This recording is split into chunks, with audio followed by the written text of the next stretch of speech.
welcome to the Upside Down People podcast, Sharon Dirckx. You've done a lot of research and thinking in the area of the brain, and I'm excited to get into a conversation around. You've written extensively on that, and you wrote a book called Am I Just My Brain? And then more recently, Broken Planet as well. So I'm excited to have a conversation around some of the thoughts that you've sort of developed in those books. But before we do, so another thing that I'm fascinated about is, or would love to know, is how did you come to know Jesus? And then how did, as well, if it's tied into your work and what you do, how do the two sort of come together? Well, so I grew up in a kind of religiously neutral home where kind of questions of faith weren't really talked about either way. And I began to kind of ask questions and meet people that were kind of vocal about their beliefs as a teenager. Went to a youth group, but kind of paid lip service to it. I was more there for the social element. But there were kind of committed Christians in that group. I went to university and arrived there really kind of agnostic, I guess. I didn't really have any strong beliefs either way, but I didn't really know anything about the Christian faith. I guess I didn't really know what I believed, but somehow, well, what I was there to study was biochemistry. I had already realised in my early teens that I loved the sciences and I wanted to be a scientist of some sort. Right.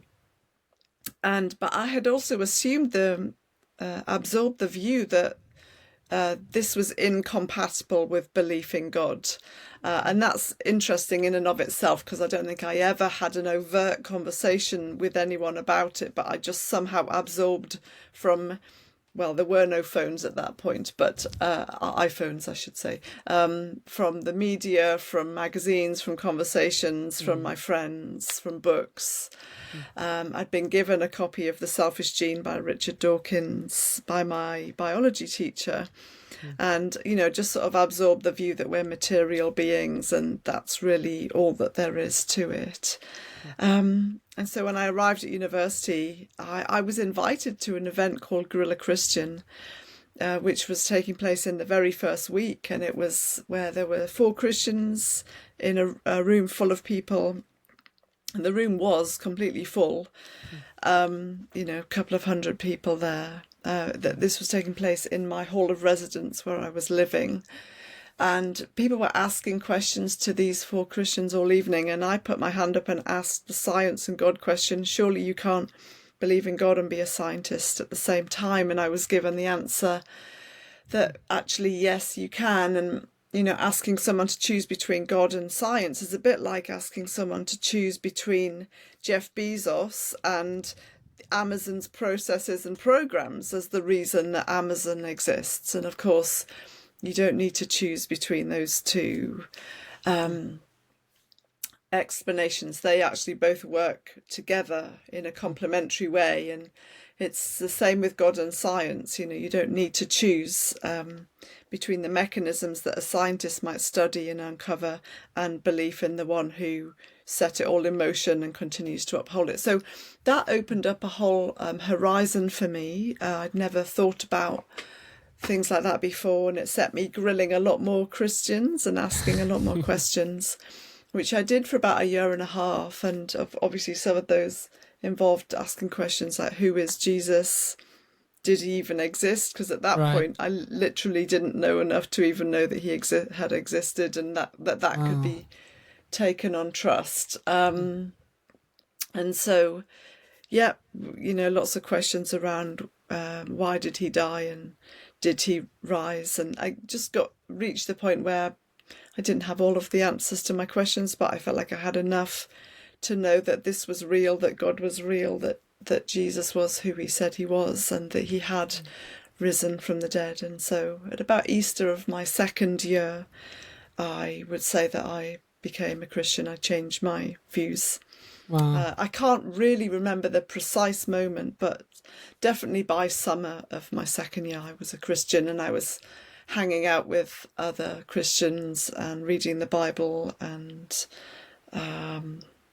enjoying Wow. this new phase of life, new stage of life. Yeah, that's awesome. I find it so encouraging that you're able to, or were able to engage in dialogue and questioning of faith, because I'm noticing that less and less, perhaps in the universities, say in Australia. I don't know what it's like over in the UK, if that's a similar thing. But yeah, do you find that there's been a shift in that open dialogue between Christians and non-Christians? Yeah, the whole what do we do with views that are different from us, is something that we're really struggling with in the academy in general across the world, and I guess it's more heated in certain places than others. But the original word tolerance is rooted in an understanding that there is difference of opinion. If you need to tolerate someone, that's because you disagree. Otherwise, you don't need to tolerate somebody's view. And so religious tolerance, or tolerance of any kind, is actually ought to be about finding a way to disagree agreeably, and to do that well and with mutual respect, and also with the mindset. And I mean, the very word university is actually, comes from unity in diversity, that you're gathered around the focus of learning, but mindful that we have most to learn from those from whom we differ. And that's why diversity in its original sense is absolutely essential to learning. You need the counter argument in order to understand the full breadth of the landscape of your subject. And we've really lost that resilience to be able to cope with views that differ from ours. We interpret difference as hatred, and that's actually not at all what it is. And you can actually disagree with somebody that you are friends with, and maintain a friendship. And I think we need to rediscover the art of debating with a robust ability to cope with difference, and to discuss, and for people to feel like they can bring their views without being labelled or cancelled. We really need to rediscover that. And I think, again, at the heart of it lies the principle of freedom of speech and freedom of conscience, freedom of belief. I think these are essential, not just to the academy, but to society as a whole. And we need to rediscover those. And I really, value those who are speaking up on behalf of these things, because high things are at stake at the moment. Yeah, very, very much so. It's it can be quite frightening to see where that freedom of speech is sort of threatened in societies. You definitely see the ramifications of that, and then the control that creeps in, and people, a society becomes a lot more divided, and I mean that's a whole nother conversation, and I'm sure you got plenty of thoughts on that. But just touching on something you said, so you mentioned that it the important, like, to protect freedom of speech, freedom of consciousness, and freedom of belief, particularly with consciousness and belief. There's a link there to, like, the thoughtful or the logical thinking process, and I'm curious to dive into some of your thoughts in your book, or why you wrote your book, Am I Just My Brain? And in the introduction, you sort of go over what is the mind-brain problem or relationship. So maybe that's a good place to start, is helping us define what that problem is, and also why you wrote the book in the first place. Yeah, thank you. Well, I think that in the sciences, in the current climate, even though it has its roots in a very different viewpoint. Currently the presumed landscape for the scientists is materialism, the philosophical view that matter is all that there is, and that physical explanations can answer the vast majority of our questions, including questions of what a human being is.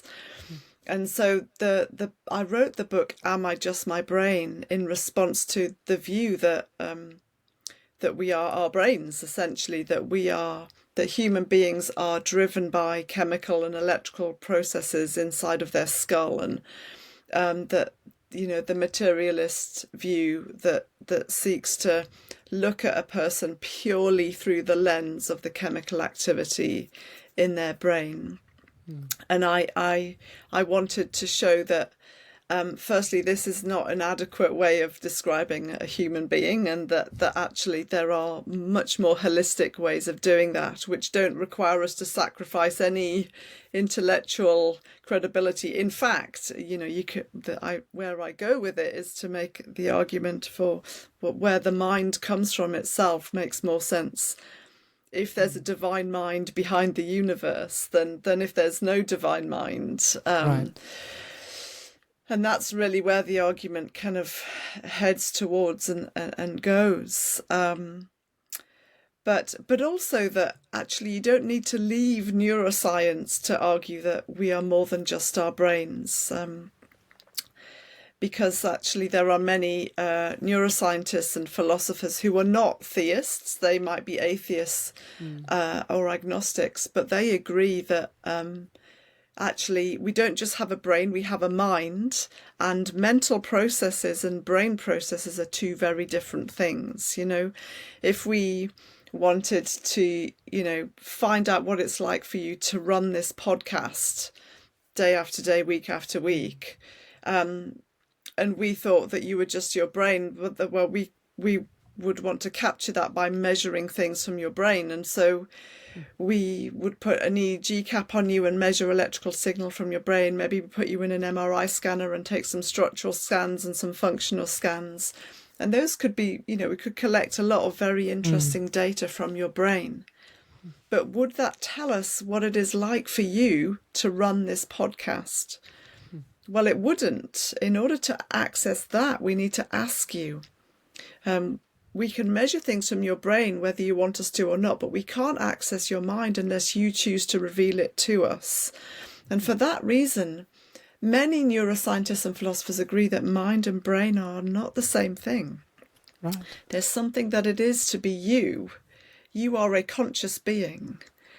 How do we get from non-conscious neurons to the conscious being that is you? And of course, that is the mind-brain problem, or the body-soul problem, as it was referred to in the ancient world, that I spend a few chapters unpacking in Am I Just My Brain? Right. So I know you use a quote in your book. I came across it in my studies as well by Rene Descartes. I think, therefore I am, which I suppose alludes to the fact that there's consciousness involved. How do you define that? What is the difference between the mind and the soul, or the mind and the brain, or consciousness and yeah? Yeah, well, so the brain is the physical thing that's sitting in your skull with its neurons and chemicals and hormones and electrical activity. And your mind is your internal thoughts and feelings, emotions, memories.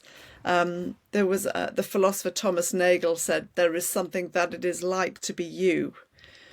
And that is essentially the capturing of, there's a you, that you have an inner life, a self. And that is, the mind is kind of referring to that. And some people say that consciousness is a property of the mind. Consciousness is one of the parts of the mind.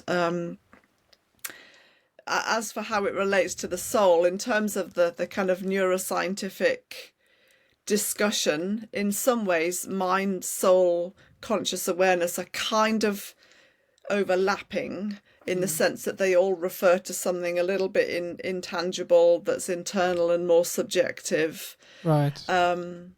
Theologians might kind of describe the soul as the umbrella under which the mind sits, that the mind is part of the soul.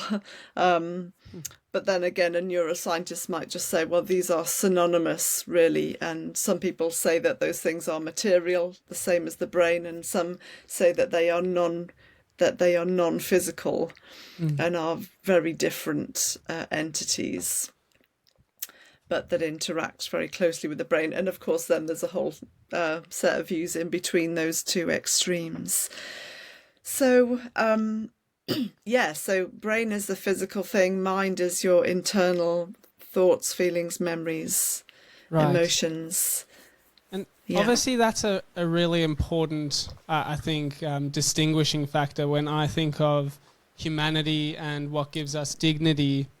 I sort of relate, I don't have the Ph.D. or anything like that, so I relate it to what I know in the scripture, and like we're made in God's image, the Imago Dei, and we have his imprint on our lives, and that's what gives us dignity, that's what separates us from other classes of animals. So I think it's an important distinguishing thing to understand, like we're not just our brains, and we are more than that, because if I think of like an elderly person who might have dementia, or even a baby who hasn't got really any experiences, they've got neurons firing in their brain. How do you reconcile that question of like what makes us human, what gives us dignity from a scientific biblical perspective? Well, it's another area that highlights the importance of this question, and the answer that you give to the question, am I just my brain, has implications not just for neuroscientists and philosophers, but for everybody. And you're right to raise the question of ethics, actually. What is a human being? Because if we are just our brains, then if the brain degenerates, as it does very tragically in things like Alzheimer's and dementia, then as your brain fades, you gradually fade away. But if there's more to you than just your brain, even if your kind of physical brain is incredibly degenerate compared with its healthy state, there is still a you that remains. And actually I'm hearing more and more stories of people in very advanced stages of dementia and Alzheimer's that have these moments of lucidity that seem to be disproportionate to what's happening in their brain. Abilities to momentarily recognize people or speak in ways that they'd not been able to for many years because the coherent speech had evaded them, or be able to pray and relate to God and recite parts of a service when actually the rest of the time they're confused and incoherent. There's something about human beings when you start to look at people that require us to have a more complex explanation of what a human being is, because when you look at actual people, you see some extraordinary things. And even in those with severe mental disability, there are all kinds of stories showing their ability, their like advanced abilities in other things, in particular of being able to sort of engage with God and have extraordinary theological understanding and so on. I think human beings are fascinating, and I don't think they allow us to simply box a person down to the neurons inside of their skull. I think if you look into the clinic and meet people, you see a very different story. Another example is of there are a small proportion of adults that have recovered from childhood water on the brain, hydrancephaly, and 95% of their brain tissue is gone. If you look at an MRI of their brain, it's mostly black space. And they are normal functioning adults. So what's going on there? If That's you are just your crazy. brain. And then there are also near-death experiences where people have been in a state of clinical death where there's no detectable brain signal. And of course, if you are just your brain, then when the brain dies, that ought to be the end of the person. But 50 years of studying patients that have been resuscitated in a clinical setting have indicated that even when the brain is dead, the person appears to be conscious. This is a whole vast area. There's lots I could say about it, but it's fascinating because if you are just your brain, when the brain dies, that ought to be the end of you. But if people are reporting being conscious even upon the death of their brain, then that suggests that there's more to us than Right. meets the eye. Yeah, and so obviously you do have your PhD in, is it brain imaging? So you're very familiar with MRIs and that space. Have you seen with what you're saying? I'm curious. Like, has there been a shift in the scientific community in that space to being more open to the less material answer? My experience, and I haven't been in neuroscience for 15 years, but my experience is that a scientist in general is not thinking philosophically about their work. They are simply studying the area that they love to study. That their bread and butter is physics and chemistry, material processes, brain networks, psychological understanding. They are not necessarily thinking philosophically. They Right. are just thinking about their area of study. I think that's why I arrived at university assuming that science and God were not compatible, because I'd just been engaged in the science and had presumed that materialism was the landscape that I had under which it all sat, Right. but hadn't been taught to think critically about that, to think about what the best explanation is for why we even attempt scientific study in the first place.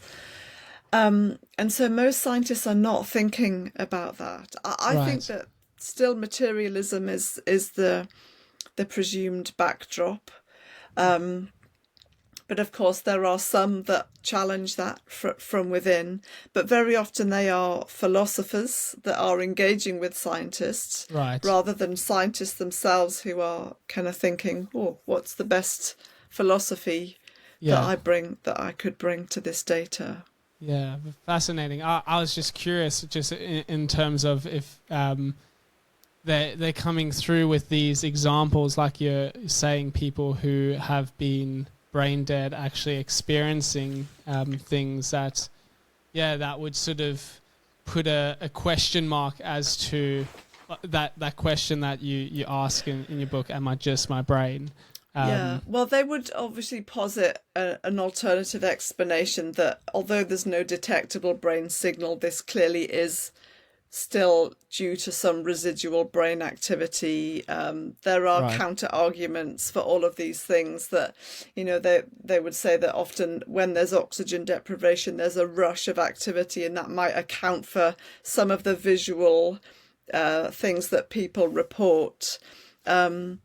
But of course, we have our responses to those as well, which is that there seems to be a disproportionality to the level of lucidity that these near-death experiences contain, and the level of detail, people recounting like whole vistas and landscapes and meeting people that they Well, didn't know that had died and describing them. We hear stories of people who were congenitally blind being able to see and describe the scene in the operating theatre in well, extraordinary detail.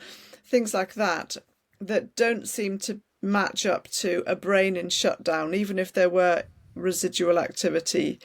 The last vestiges of a dying brain don't seem to be enough to account for the quality of testimony that's coming from these experiences. So the naturalist and the physicalist have their critiques. Right. And so one of the things that I do in my work is look at those, try and understand them, and try and respond to them as well. That's awesome. Super fascinating.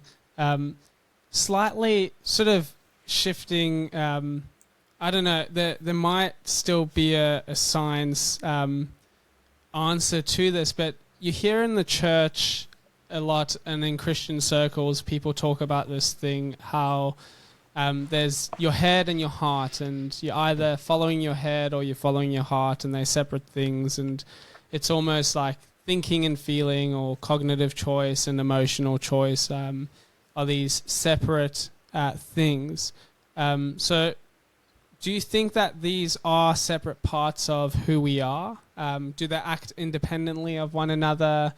And then just in terms of relating to following Jesus, how do you find we're able to follow him with our head or with our heart?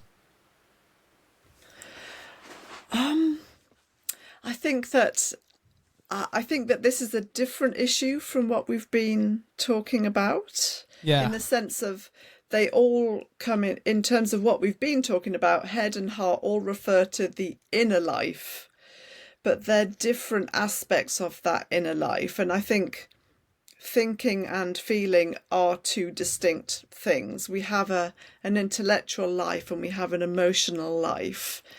And I think that to be whole as people, I think it does mean to be in touch with both sides of those. I think there are some people naturally think first and feel second, and others naturally feel first and think second. That doesn't mean that, and I think that to kind of grow as a person means to recognize what your natural tendencies are, and to grow the kind of weaker part, the thing that you do second, and learn to kind of bring that in alongside the stronger, more natural tendency. And I guess that this happens in life, in all of our relationships and friendships, and also in our relationship with God. And, some people might have been drawn to faith by the intellectual arguments, and make a decision to follow Jesus. And actually the emotional side kind of follows, it kind of comes in. And other people actually might encounter God in a very kind of powerful, dramatic way, and then actually go on to be persuaded that God's real, and then go on to look at the intellectual reasons for why God is credible and historical, and so on. And I think that both elements are needed, and I think we need to nurture both of those in order to have a holistic faith that helps us engage with reality and engage with ourselves and other people. Awesome. Yeah. And in terms of when you talk about belief, is that something that is that cognitive, like that decision, or is it something else? Or how would you define belief in relation to the mind and conscience? Oh, you mean consciousness as opposed to conscience? Yes, yeah. Consciousness as in the sense of self, which is distinct from, I guess, conscience, which is a kind of a moral awareness. Right. Yes. I mean, I think that we use our minds to think about big questions and whether God is real or not, which is another reason why we want to defend the integrity of the mind.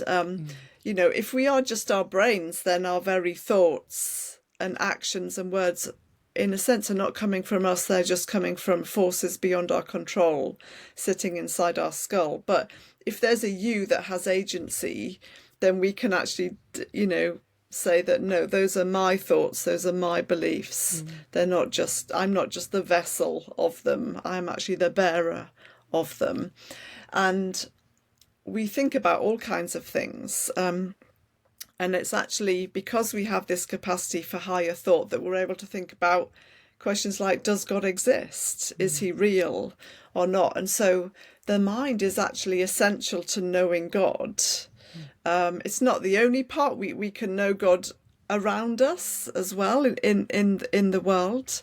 And of course, I think, the Bible talks a lot about our physical expression as well, the use of our hands, of dance, of music, and so on. But there is something unique, I think, about Homo sapiens in that we do have this capacity to ask questions about life that we're not sure that other members of the animal kingdom are necessarily doing. And those ought to be able to lead us to God himself. And so the mind is a really vital part of our journey to God. But it's obviously not the only part. And I guess belief in God is, it's a huge question that you ask there. It's both a decision, but it's also a God who goes after us and who leaves the 99 and goes after the one. And so we're both searching for God and choosing him, but being drawn by him at the same time. And so we see both our choice and God's sovereignty at work in bringing someone to belief in him.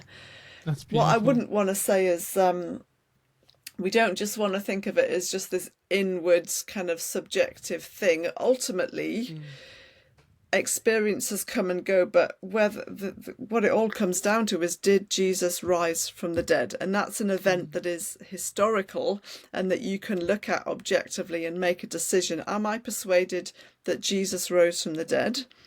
If he did, then that means he's still alive today and he loves me and I can choose him.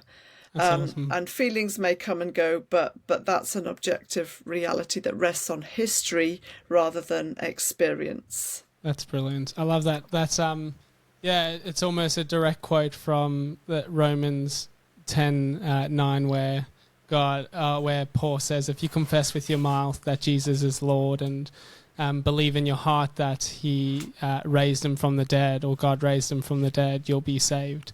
So I love how you brought it back to God's sovereignty and our choice amidst that. Thanks for that answer. Beautiful.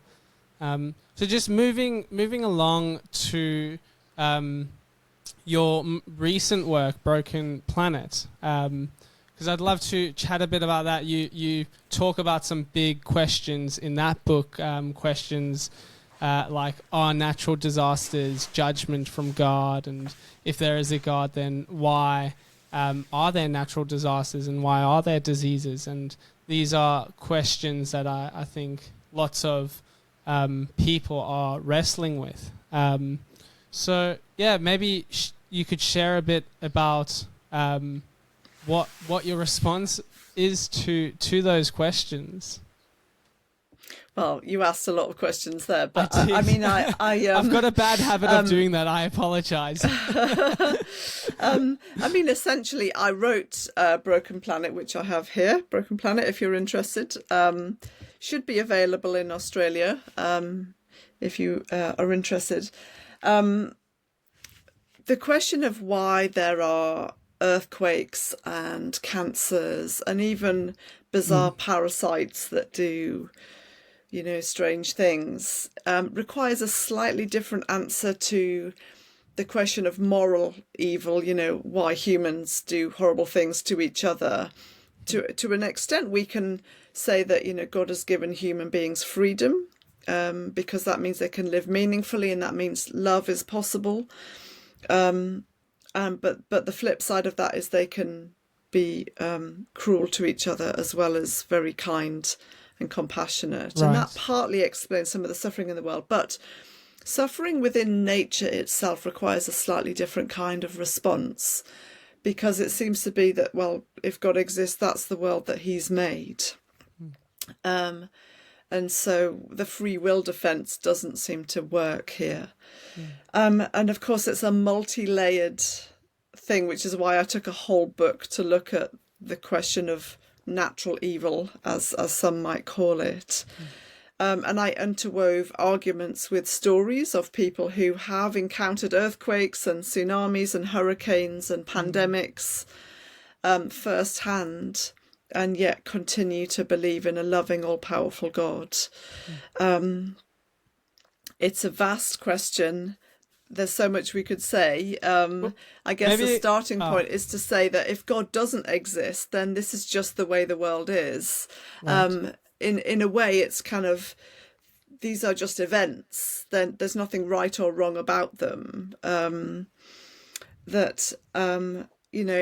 also there's a life-sustaining role to some of these mechanisms. So tectonic plate movement is necessary to recycle nutrients beneath the Earth's crust back to the surface. Volcanoes are necessary to release pressure and actually bring incredibly fertile soil and minerals.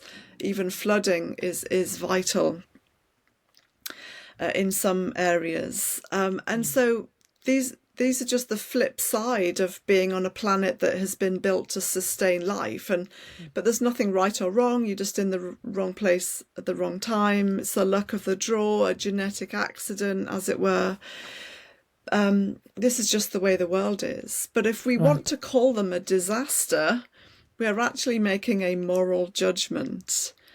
And it's actually the Christian faith that makes sense of that rawness, that anger, that kind of frustration that we feel when we encounter cancer, or we have a loved one die in the pandemic, or we see people swept away by a tsunami. When we call something a disaster, we're saying there's something wrong with the world. We're saying that it ought to be different than it is. And it's actually the Christian faith that makes sense of that uniquely, because it says that God is good and has made a good world, but a world with the potential for evil. And somehow that potential has become actual. In other words, God is good and has made a good world, but evil also exists. And so we can make sense of our rawness much more effectively if we bring God into the equation than if we leave him out of it.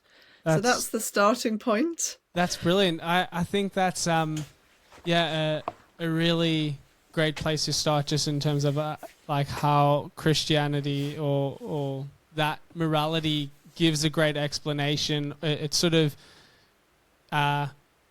expounds on something that's happening in the human heart, like you're saying that this is a great injustice. Why do we feel that this is so wrong or shouldn't happen or unfair? That same reason of like we live with brokenness. And in your book, you sort of make a distinction between good and perfect. And you mentioned that God created a good world. What is like that distinction between the good world and the perfect world?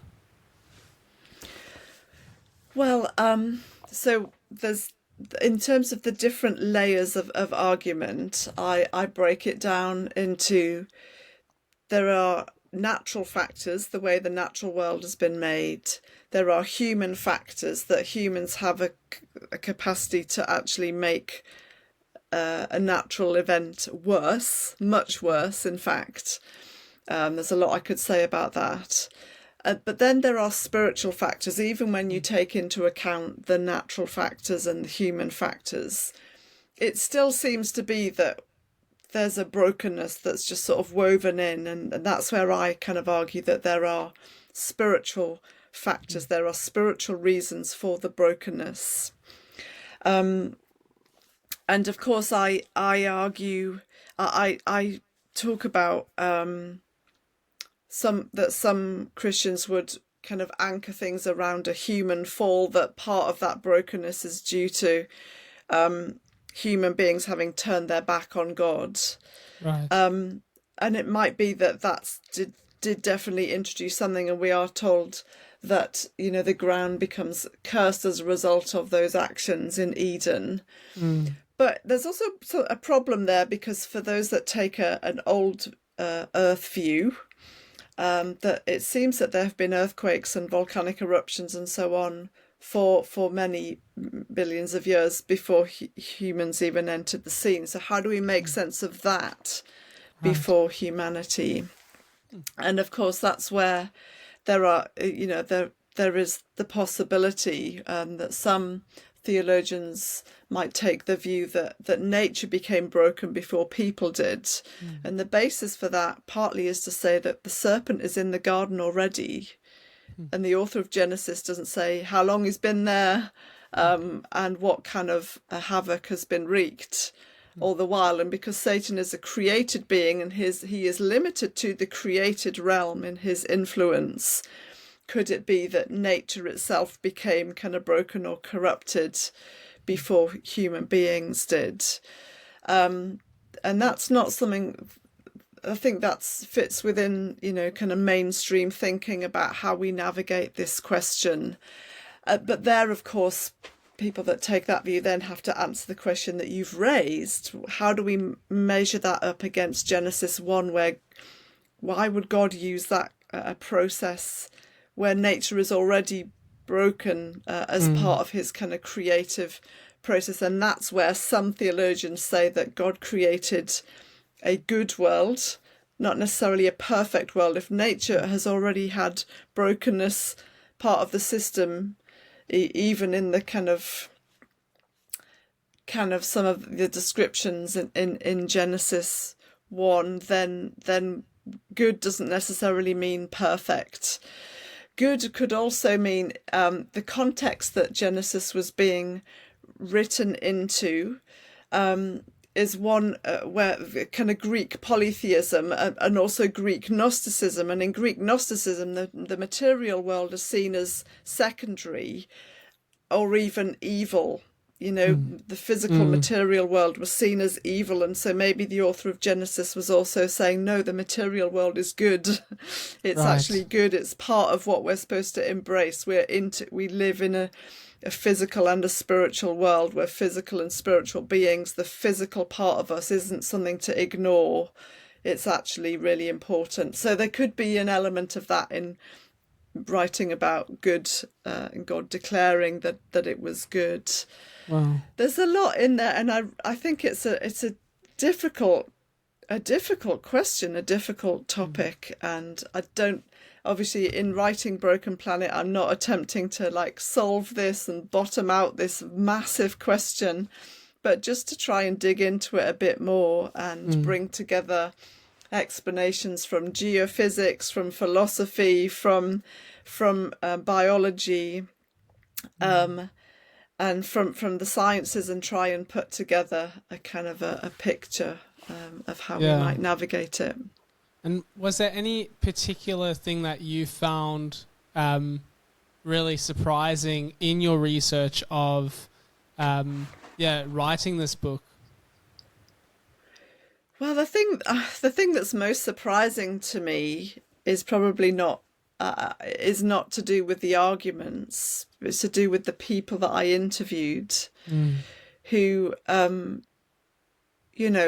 when they're in the midst of what they're in the midst of, they have no idea what God might be doing. They have no idea why God would allow that tsunami to sweep in. They have no idea why the person next to them died and they didn't, and they're left with survivor's guilt. In a way, there isn't a way to fathom those kind of questions. But nevertheless, they knew the reality of God in the midst of it. They knew they could see him at work, see his presence at work, even in the midst of tragedy and deep loss. And I guess that's the kind of tension that we're always holding. Many of the people that I interviewed, no one had ever asked them to share their stories before. Really? And so I Wow. counted it a real privilege to be able to do that and give them opportunity to share what it's actually been like. And so that for me was actually a really vital part of the story. I think in our arguments for God today, I think we need story. I think we need narrative. I think we need to hear from people on the ground in the gritty messiness of life and what it's like to journey through a tragedy and still be able to hold on to God, or have God hold on to them, or probably both. That's brilliant. I agree 100%. I think it's a great image to look at the Bible and see that that's like God's story, and he uses story to share with us parts of his character and attributes, and uses people's personal stories and narratives, like you're saying. So how much more important is that for us then to apply to our everyday lives in actually entering into people's suffering or pain and allowing them to share is so important, I think.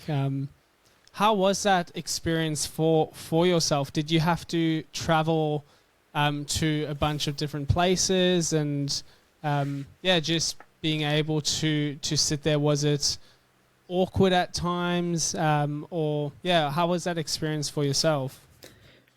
Oh yeah. So the project was done during COVID, so travel wasn't an option. So we recorded the conversations over Zoom, but actually that served the purpose of the book very well, because it meant we could interview people in a very straightforward way that didn't have a high carbon footprint. Actually, because one of the other arguments that comes into the book is the influence of climate change on some forms of natural disaster, which obviously has a partly human element to it. Right. And so to be able to produce the book with a low carbon footprint felt like the way of integrity, I guess, for a book of this kind, or at least an attempt to do that. So, so we interviewed people and then transcribed them and then edited the conversation and sent it back for that person's consent and agreement for their suggested changes. So the stories that are in there it's the voice of the person. Yeah. And was that quite encouraging for you to do? Like, I could imagine it being quite a privilege to hear them unpack which could be potentially a vulnerable place or experience that they've had. It was a huge privilege. I really I felt hugely privileged to be able to do that. I don't know if enjoy is the right word, in the sense that many of them were sharing, as I say, things I hadn't shared before that were quite heavy in nature. Some were humanitarian aid workers, doctors, that had been on the front line, people that had been in, Haiti 2010 earthquake and had seen loved ones, or friends lose loved ones and so on. So we're talking about real life, and but I did count it a huge privilege to be able to sit with each person and hear their story. Even just to be able to do that, even if I'd just published the stories, I think the book would have been worth it. Awesome. Thank you. Brilliant. And if there's something that you wish people knew more about Broken Planet, your book, what would that be? Something that I wish they knew more about it? Well, firstly, that it exists, and it's available to buy.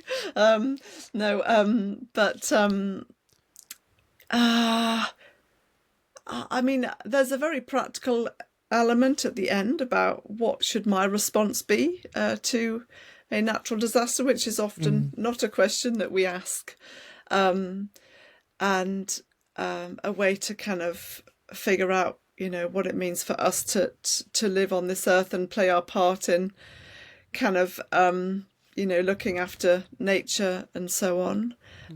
Also, it's a book that's written for with a tone that is a book you can give to someone that doesn't know what they believe. So it doesn't have Christian jargon in it. And there are kind of different moments where the reader is asked, how they're getting on, what they think about this, but without presuming anything. So it is a book that you can give to a seeker or a friend or family member, if that's of interest to it. But it's also something that might be helpful to a Christian that just wants to know how to respond to this question in a more holistic way. Awesome. Yeah, I think it's definitely a huge issue, the issue of climate and just natural disasters that are unfolding around us seems to be on the forefront of people's minds, and I think it's a timely book as well for those reasons. So yeah, thanks for unpacking your thoughts and putting a lot of time and effort into tackling some really difficult questions. So yeah, appreciate that. Welcome. Just before we close, a couple last questions. One being, is there anything that you have in the back of your mind that you're just thinking, I just want to share this part, or I wish he had asked this question? Do you have any of those thoughts, or do you have that desire to share anything additional that I haven't maybe unpacked or asked you? Well, I think just briefly, how does it all marry up with the person of Jesus, I guess? Beautiful.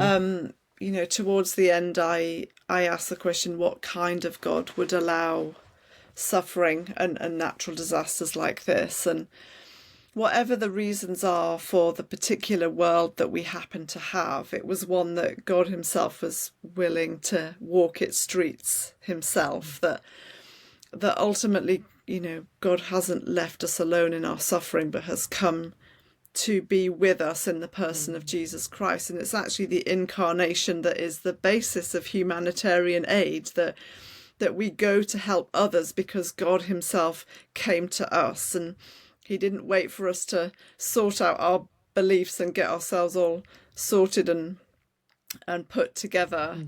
Nor did he say, this is actually happening because it's punishment from me and I'm trying to teach you a lesson. He actually came to be with broken-hearted people, and we read that the Lord is close to the broken-hearted. And there's something really important to say about how we respond to a person in pain based on the incarnation. God hasn't left us alone.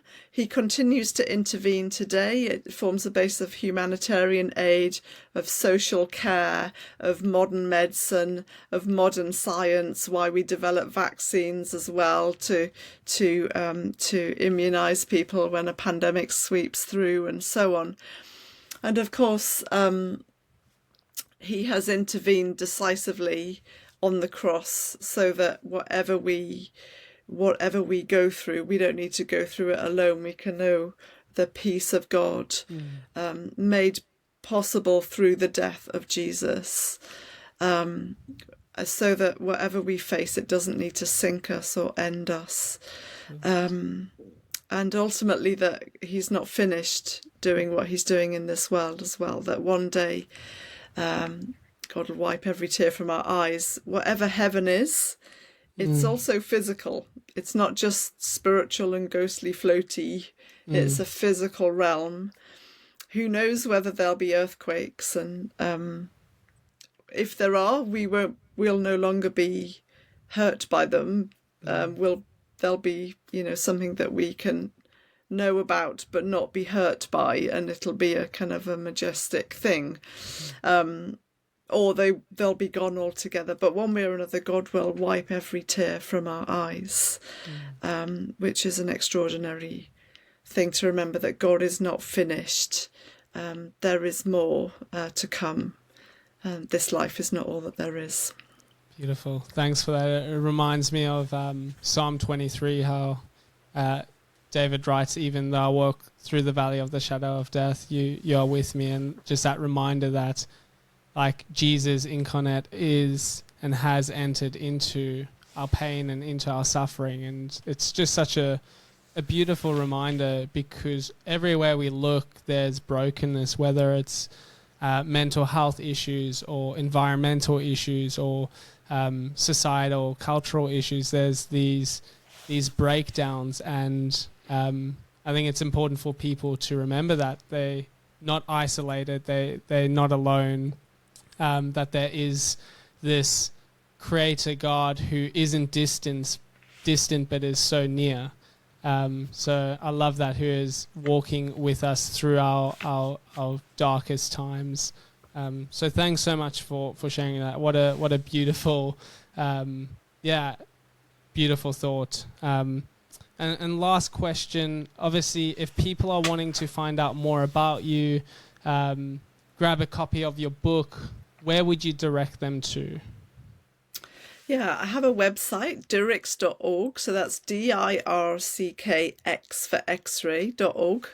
And details of I've actually got 3 books. I've got my first book was called Why, also on suffering, but a broad treatment of it. Details of my books and some of my talks are on there.